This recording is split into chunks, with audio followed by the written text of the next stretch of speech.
waye bino bebaki tomanyira banene ongambye ogenda kungamba ebintu byonna mbosima mukyala wange lindako gowabeerawa wamma nfulumiza obuntu bwo obuntu engera fridge ebadde leeta n'emmese ewange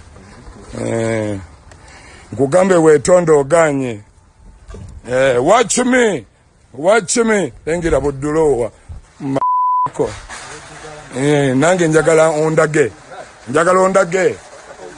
ondage nza badde akusuza mazi nengera obutanda lengera bulijjo osulawa amateeka w'ebintu bye ate mubeereewo tebabubba obuntu bwe kuba tusobola obusasula mazimute kyaga nkusabye ekisonyi oganye kimu obuntu bwo mazi. Ensonga bbiri olunaku olwayo ze tugenda okwogerako okugobwa kwa Kyaga mu Neverland oba ennyumba ba Good Life gye baali baazimba kati ssaawa zino nga ne Kyaga gy'abadde alinayo room gye baamubwa bwe batyo Wizo Manizo mu katambi akalabiseko olunaku olw'eggulo Kyaga baamufulumiza n'obuntu bwe ki exactly ekyabaddewo Kyaga okutuuka okubeera nga bamusuulira obuntu bwe wabweru n'ensonga z'omulangira Ssuuna okusigala ng'akolima nazo nzikuleetedde oluvannyuma lw'okumugoba eggulu ye gy'akyalemedde Kwaniza nyo kwa SMX Media nange MSMX wani tuwe ne updates buli nako buli kiseera story ogira bwe tugikolera singo kwere ekikulu nti stories affe tuzikonvertinga nizibiranga ziwe ka data wali mekuberanga agenda munjika nkusaba subscribing onyigende ku notification bell ebisigadde obitulekere katutandikire wa Kyaga Yes, okusinza katambi akasaturate nzo olunaku olw'eggulu ekyamugobyezza ku Neverland banga lyonna lyabadde omusajja watu mu music industry musajja ali respectable mu music industry kubanga oyogera erinnya Kyaga we ba legend omusajja akwasaganyiza emirimu gye ne ba Chameleone Mayanja family okumala ebbanga n'abayimbi bonna is one person are respectable mu music industry ekyo tewaliwo n'omu doubting naye okubeera nga bwebwo obuntu bw'alina amazima ga Katonda kibadde kiswaza ate Wizo Manizo n'agattako n'akatambi okulaga akafaliso akafiriji obusefuliya kyekyagobezza Kyaga ku Neverland ekyamugobyezza mbu kumanyira mukyala wa Wizo Manizo Sandra Teta okusinza ku information yefuna mbu andoza bayombaganyemuko ne mukyala wa boss awe wavudde akabasa awe byagudde matuga Wizo gwe otandika okubeera nga muwanyisiganyiza ebigambo ne mukyala wange sebo waneno Sandra wayogera abeera ayogedde Teta wayogera abeera asazeewo kati gwe sebo eyo karumu tetwakuwaayo ate oli wadde eno oba bamugambye kusiimuula oba bamugambye ani yayiye wali kasasiro kyonna kye kyabadde tetwakitegedde naye bawanisiganyizzaawo ebigambo naye Sandra Teta olwagambye Wizo mbwomanyi engambyeko ku Kyaga wano Kyaga nanziramu kino na kino obuntu ne bafulumya akatambi keekano ebintu by'abayimbi si byangu nze tunulidde vidiyo eno nga Wizo agoba Kyaga n'enkwatibwa ennaku ebbanga lyonna litumaze Kyaga yabadde manager wa Good Life naye bw'abanga byebyo ebintu by'alina ng'abadde talina we waka ng'abadde asula wa Wizo baganda bange kikwasa ennaku ono Kyaga yayimbako ne ba Chameleone Kyaga n'abeera manager wa Good Life nga ne radio batandika butandisi Good Life neraba akafaliso kalina kalinga ka mwana muto balinga nga abagobye omwana omuto ku ssomero ebyaddala dabe ebintu byalina obusefuliya bulinyanga obwo kikwasa ennaku Kyaga Wizo artist wali bitadde mu kamera muganda wange kuba yabadde manager wa mu bbanga lyonna mweswazizza kiraga nti temumuyambye gowabeerawa wamma nfulumiza obuntu bwo obuntu engera fridge ebadde leeta n'emmese ewange nkugambe weetonde oganye watch me engera buddulowa manyoko nange njagala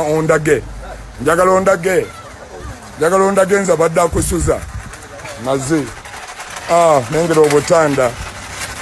lengera mazi bulijjo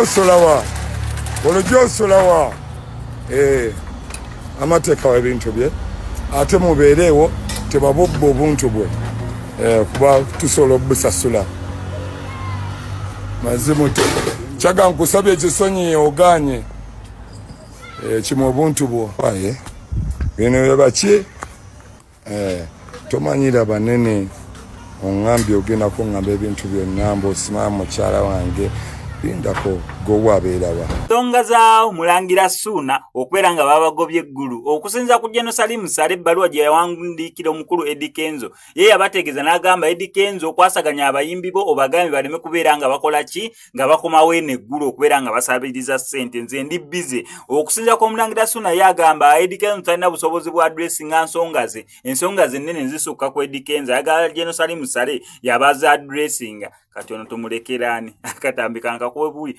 Eddie Kenzo okoze nayo oyinza okuba tokoze kimala okusomesa abayimbi bano. Abayimbi bammwe mubajje eggulu, Omulangira Ssuuna muve eggulu. Wagaaniddeyo naye embooka egenda kuvuga ebyaddala. Bayimbi mmwe kuva lockdown omusajja ababeereddewo. Yatuuka ekiseera n'ababuuza ki ekibabonyaabonya. Ne mumugamba mwetaaga copyright. Ne mukola obubiina simanya bu superstar ewuma obubiina bwalinga 10 awo. Omusajja n'abuteeka mu ssente zonna ne muzirya tewakyali yadde n'akabina n'akamu paka ne kati mukyakaabira copyright. Naye nga mu URSBS bakulaga nti abayimbi mukwata kyakusatu mu bantu aberegisteringa ddala muli serious nga mwagala copyright oba mwagala ssente zibabawaayo. Mwe muli awo mulemeddwa okujja politics mu music wammwe.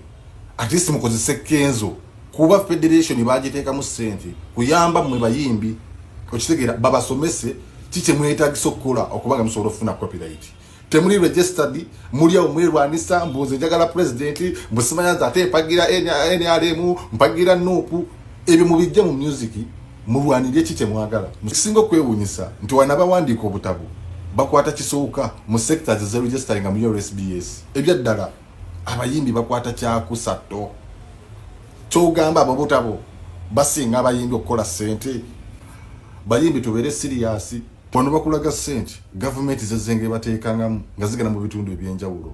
kuva mu biseera bya wuma ne bakulaga nti Bukeddiya yafuna bweziti, ne bakulaga nti ab'Embale bafuna bweziti, ne bakulaga nti ab'Essoroti bafuna bweziti. Okitegeera nga ziva mu gavumenti ne basobola okuteekawo embalirira nti ssente zakola ki nga temusobola nakiragawo. Okitegeera babatereddewo federation bagitadde mu ssente buli kimu ebayambe naye naye temugikozesezza sawa zino mwekwasa Kenzo naye nga namwe kennyini mwateekamu politics wammwe oba muyinza okuba temumanyi kyakukola. President Eddie Kenzo weekwate DCCU emanyi buli kimu ekusomeseze bano abayimbi oba wayo akasente neekusomeseza bano abayimbi kuba yo buli kimu ekimanyi